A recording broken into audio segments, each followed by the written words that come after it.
Welcome to study bits YouTube channel. आज के इस वीडियो में पृथ्वी की आंतरिक संरचना से संबंधित हम पहले तो डिटेल में बात करेंगे, उसके बाद उससे संबंधित हम प्रश्नों के बारे में बात करने वाले हैं। तो वीडियो को देखते रहिए लास्ट तक। यदि चैनल को सब्सक्राइब नहीं किया है तो सब्सक्राइब जरूर कर लें, बेल आइकन को जरूर दबाएं जिससे आने वाले वीडियो की नोटिफिकेशन आपको मिलती रहे। सबसे पहले हम बात करेंगे कि पृथ्वी की आंतरिक संरचना की जानकारी हम किस प्रकार प्राप्त करते हैं। तो हम दाब, ताप, घनत्व, उल्कापिंड, ज्वालामुखी उद्गार, भूकंपीय तरंगों के आधार पर जो जानकारियां मिलती हैं उनसे पृथ्वी की आंतरिक संरचना का वर्णन किया गया है। ठीक है, तो इस तरीके से अगला देखते हैं कि आधुनिक वैज्ञानिकों के द्वारा पृथ्वी के आंतरिक भाग को 3 भागों में बांटा गया है। तो कौन कौन से वो भाग हैं, यहां देखिए। क्रस्ट या भूपरपटी, ठीक है, तो यह कुल आयतन का 0.5% है। ठीक है, पृथ्वी के कुल आयतन का 0.5% है, सबसे ऊपरी भाग है। ठीक है, और औसत घनत्व की हम इसकी बात करें तो 2.7 ग्राम प्रति घन सेंटीमीटर है। कितना क्षेत्र है, 34 किलोमीटर का क्षेत्र है। यानी कि क्रस्ट या जो भूपरपटी है, पृथ्वी की गहराई में जाने पर यह जो शुरुआती जो 34 किलोमीटर का क्षेत्र है वह क्रस्ट या भूपरपटी है। अब हम बात करेंगे दूसरा जो भाग है, यह मेंटल या आवरण है। क्या है, मेंटल या आवरण बोलेंगे इसको। और यह कुल आयतन का 83.5% है। औसत घनत्व की हम बात करेंगे तो 3.5 से 5.5 तक ग्राम, ठीक है ना, प्रति घन सेंटीमीटर। तो यहाँ ये देखिए कि मेंटल या आवरण का जो भाग है यह सबसे बड़ा भाग है। ठीक है, अगला जो है वह है कोर या क्रोड। ठीक है, तो कुल आयतन का 16% है। औसत घनत्व 13 ग्राम प्रति घन सेंटीमीटर। यानी घनत्व की हम बात करें तो सबसे ज्यादा घनत्व किसका है, क्रोड का है। ठीक है, तो अब बात आती है कि यह जो दूसरा भाग है यह 35 किलोमीटर से 2900 किलोमीटर तक का क्षेत्र है। ठीक है, कितना है, 35 किलोमीटर से 2900 किलोमीटर तक का क्षेत्र। तीसरा जो है 2900 किलोमीटर से लेके 6370 किलोमीटर तक का क्षेत्र है। यानी कि जो पृथ्वी की त्रिज्या कितनी है, 6370 किलोमीटर, ये वहां तक का क्षेत्र है, यानी पृथ्वी के केंद्र तक का क्षेत्र है। ठीक है, तो इस तरीके से समझ ही गए। अब बात यहां हम करेंगे कि जो भूपरपटी है ना, इसमें सिलिकॉन और एल्यूमिनियम की अधिकता है, इसलिए इसको स्याल बोला जाता है। क्या बोला जाता है, स्याल। सिलिकॉन और एल्यूमिनियम की अधिकता है। ठीक है, इसलिए इसको क्या बोला जाता है, स्याल परत भी बोला जाता है। मेंटल या आवरण की हम बात करेंगे तो इसमें सिलिकॉन और मैग्नीशियम की अधिकता है, इसलिए इसको क्या बोला जाएगा, सीमा बोला जाता है। ठीक है, तो ये समझ लीजिए, इसको सीमा बोला जाता है। और क्रोड की हम बात करें तो इसमें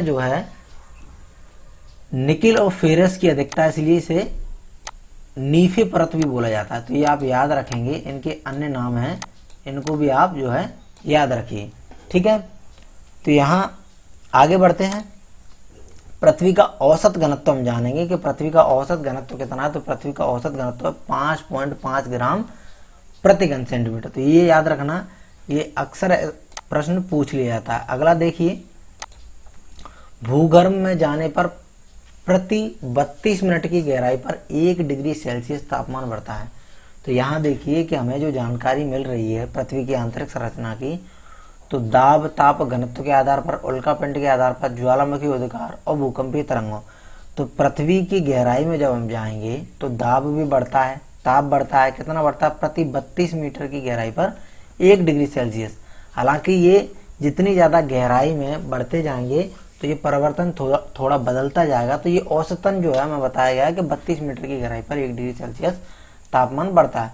घनत्व की बात करें तो घनत्व भी बढ़ता है। आपने देखा ही कि ऊपर की जो परत है उसमें 2.7 ग्राम प्रति घन सेंटीमीटर था, आगे की जो परत आई उसमें 3.5 से 5.5 तक पहुंचा। ठीक है ना, ऐसे जो सबसे लास्ट की जो अंदर की परत है वो 13 ग्राम प्रति घन सेंटीमीटर तक इसका घनत्व पहुंच गया। ठीक है, तो इस तरीके से दाब, ताप और घनत्व तीनों ही बढ़ते हैं। अगला देखिए, पृथ्वी की त्रिज्या जो मैंने बताई 6370 किलोमीटर है, ठीक है। और अब बात आती है क्रोड़ की, तो क्रोड़ को दो भागों में बांटा गया है, जैसे बाह्य क्रोड़ और आंतरिक क्रोड़। तो बाह्य क्रोड़ जो है द्रव अथवा प्लास्टिक अवस्था में, और आंतरिक क्रोड़ जो है धातुओं, जैसे ठोस धातुएं हैं, जो भारी धातुएं हैं, जैसे लोहा एवं निकल से हुए बना हुआ है, ठीक है। तो अब प्रश्नों की ओर बढ़ेंगे हम, प्रश्नों की ओर बढ़ते हैं। पहला प्रश्न देखिए कि पृथ्वी की आंतरिक संरचना के संबंध में सबसे महत्वपूर्ण स्रोत क्या है। तो सबसे महत्वपूर्ण स्रोत का मतलब यह है कि हमें आंतरिक संरचना के संबंध में सबसे ज्यादा महत्वपूर्ण जानकारी जो मिली है वो किसके द्वारा मिली है, तो ज्वालामुखी उद्गार है। अप्राकृतिक स्रोत, अप्राकृतिक स्रोत कौन कौन से हैं, दाब, ताप, घनत्व या प्राकृतिक है। प्राकृतिक की बात करें, ज्वालामुखी उद्गार, भूकंप विज्ञान, है ना, उल्कापिंड वगैरह, ये सब प्राकृतिक है। तो यहाँ पर ज्वालामुखी उद्गार, अप्राकृतिक स्रोत, भूकंप विज्ञान, या फिर इनमें से कोई नहीं। सही आंसर की हम बात करेंगे तो वो है भूकंप विज्ञान से जो है सबसे महत्वपूर्ण जानकारी हमें मिलती है, ठीक है। तो इसी के आधार पर जो है ज्यादातर वर्णन पृथ्वी की आंतरिक संरचना का किया गया है। अगला देखिए, निम्नलिखित में से ऊपरी क्रस्ट एवं निचली क्रस्ट के बीच में घनत्व संबंधी असंबद्धता। तो ठीक है, तो क्या है कि पृथ्वी की जो आंतरिक संरचना है उसमें हम जैसे जैसे गहराई में जाते जाएंगे, दाब, ताप, घनत्व तीनों ही बढ़ रहे हैं, लेकिन यहाँ पर जब हमने भूकंप विज्ञान के आधार पर पृथ्वी की आंतरिक संरचना का क्या किया है, व्याख्या की है, तो यहाँ पर जो घनत्व संबंधी चेंजेस आते जाएंगे, यानी कि परिवर्तन आते जाएंगे, उसी के आधार पर, ठीक है, उसी के आधार पर वर्गीकरण एक तरीके से किया गया है। और जैसे ही दो परतों के बीच में, दो परतों के बीच में, या यूं कहें एक ही परत के दो हिस्सों के बीच में घनत्व संबंधी जो परिवर्तन आएगा उसको असंबद्धता, घनत्व संबंधी असंबद्धता का नाम दिया है। जैसे सबसे पहला प्रश्न है कि ऊपरी क्रस्ट, यानी कि जो हमारा क्रस्ट यानी कि भूपरपटी है, इसको दो भागों में बांट लीजिए आप, ऊपरी क्रस्ट और निचली क्रस्ट। तो ऊपरी क्रस्ट जो है यानी ऊपरी भूपरपटी और निचली, तो इन दोनों के बीच में जो घनत्व संबंधी असंबद्धता है, यानी कि जो घनत्व में परिवर्तन आएगा हल्का सा, वो जो परिवर्तन, जो घनत्व में परिवर्तन आएगा, एक विशेष परिवर्तन आएगा, ठीक है ना, तो वो जो परिवर्तन है ना, उस परिवर्तन को हम क्या बोलेंगे, वो क्या किस, ठीक है ना, तो उसको क्या नाम दिया गया है। तो वो यहाँ चार ऑप्शन आपको दिए हैं, कोनराड असंबद्धता, मोहोरोविक असंबद्धता और रेपेटी असंबद्धता, और अगला है गुटेनबर्ग असंबद्धता। सही आंसर इसमें जो है वो है कोनराड असंबद्धता, ठीक है ना। तो ये कोनराड असंबद्धता इसको नाम दिया गया है। अगला देखिए, यहां देखिए, भूगर्भ का विभाजन सियाल, सीमा और नीफे के रूप में किसके द्वारा किया गया। चार ऑप्शन आपके पास हैं, जेफरी, स्वेस, कांट, जेम्स। सही आंसर की हम बात करेंगे तो वह स्वेस ने जो है भूगर्भ का विभाजन सियाल, सीमा और नीफे के रूप में किया है, ठीक है। सियाल मतलब सिलिकॉन और एल्यूमिनियम, सीमा मतलब सिलिकॉन और मैग्नीशियम, और नीफे मतलब निकेल और फेरस, यानी कि जो तत्व की अधिकता है ना जिस पर, ठीक है ना, उसके आधार पर उन्होंने जो है भूगर्भ का विभाजन किया है। आधुनिक सिद्धांत में हम देख ही रहे हैं कि भूपरपटी, है ना, और मेंटल यानी कि आवरण, और क्रोड, ठीक है ना, कोर यानी क्रोड, तो इस तरीके से किया गया है, और स्वेस ने इस तरीके से इसका विभाजन किया था, ठीक है। अगला देखते हैं, पृथ्वी के केंद्र में पाए जाने वाला चुंबकीय पदार्थ कौन सा है। तो पृथ्वी के केंद्र में पहले पाया क्या जाता है, तो निकेल और फेरस पाई जाती है। तो फेरस मतलब लोहा है, ठीक है। तो जो चुंबकीय पदार्थ की बात हो रही है वो है निकेल, ठीक है। तो पृथ्वी के केंद्र में चुंबकीय पदार्थ कौन सा, निकेल है। अगला देखिए, महासागरीय सतह का निर्माण किस प्रकार की चट्टानों से हुआ। तो भूपरपटी जो हमारी है वो दो प्रकार से हम देख सकते हैं, एक तो महाद्वीपीय भूपरपटी यानी कि महाद्वीप पर, और एक महासागरीय भूपरपटी, ठीक है। तो महासागरीय भूपरपटी का विस्तार जो है काफी लंबा है, क्योंकि आप सभी जानते हैं कि जो हमारी पृथ्वी है, पृथ्वी पे जो जल का खंड है वो 71% तक है, ठीक है ना, और जो स्थल खंड है वो 29% है। तो ये समझ लीजिए कि जो स्थल खंड 29% है, तो भूपर्पटी फिर मतलब ये मानिए कि 29% पर है, और जो जो जल का खंड है वो 71% तक है। कि हालांकि स्थल का कुछ भाग जो है महासागरों तक भी जाता है, यानी कि जो नदियों और सागरों के जो द्वारा जो अवसादों से जो वहां पहुंचता है ना सागरों में, उससे भी जो है स्थल खंड का निर्माण जो है कहाँ तक हो रहा है, हमारे भूपर्पटी का निर्माण कहाँ तक हो रहा है, महासागरों के अंदर तक। तो एक तरीके से 71% में से लगभग यूं कहें कि हम 65-66% तक जो है भूपर्पटी महासागरीय भूपर्पटी है। और जो महासागरीय भूपर्पटी है उसका निर्माण किस प्रकार की चट्टानों से हुआ वो बात हो रही है, तो वो हुआ है बेसाल्ट चट्टानों से, ठीक है ना। तो बेसाल्ट चट्टानों से उसका निर्माण हुआ है। आगे देखिए, अगर हम बात करें कि महाद्वीपीय भूपर्पटी में, तो विशेषता महाद्वीपीय भूपर्पटी में जो है ग्रेनाइट प्रकार की चट्टानें जो है पाई गई हैं, प्रमुखतः ग्रेनाइट प्रकार की चट्टानें, ठीक है ना। अगला देखिए, स्थल मंडल में सम्मिलित है। तो स्थल मंडल जो है वह पृथ्वी की गहराई में जाने पर 100 किलोमीटर तक का क्षेत्र माना गया है, ठीक है। तो जो 100 किलोमीटर तक का क्षेत्र है, तो जब हमारी भूपर्पटी 34 किलोमीटर तक की है, और उसके बाद 35 से लेकर 2900 किलोमीटर तक का क्या है हमारा मेंटल या आवरण है, ठीक है ना। तो आवरण है, ठीक है। तो आवरण है, तो अब हमें स्थल मंडल 100 किलोमीटर तक का क्षेत्र चाहिए, तो फिर ऊपरी कृष्ण तो जाएगा ही जाएगा हमारा, ठीक है ना। ऊपरी कृष्ण तो जाएगा ही जाएगा, और निचला कृष्ण भी जाएगा, ठीक है, क्योंकि 34 किलोमीटर में दोनों कृष्ण आ गए, यानी कि भूपर्पटी आ गई।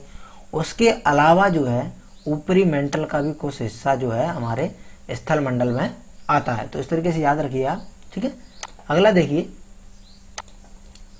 कि भूपर्पटी के संबंध में असत्य है। भूपर्पटी के संबंध में असत्य है, तो भूपर्पटी सबसे ऊपर की परत है, यह 34 किलोमीटर का क्षेत्र है, सही है बिल्कुल। कुल आयतन का 0.5% है, यह भी सही है। इसमें प्रमुख रूप से ग्रेनाइट चट्टानों की प्रधानता है, तो प्रमुख रूप से ग्रेनाइट चट्टान है। तो दूसरा भी सही है हमारा, इसमें प्रमुख रूप से ग्रेनाइट चट्टानों की प्रधानता है, सही है। इसका औसत घनत्व 2.7 ग्राम प्रति घन सेंटीमीटर है। औसत घनत्व कितना है?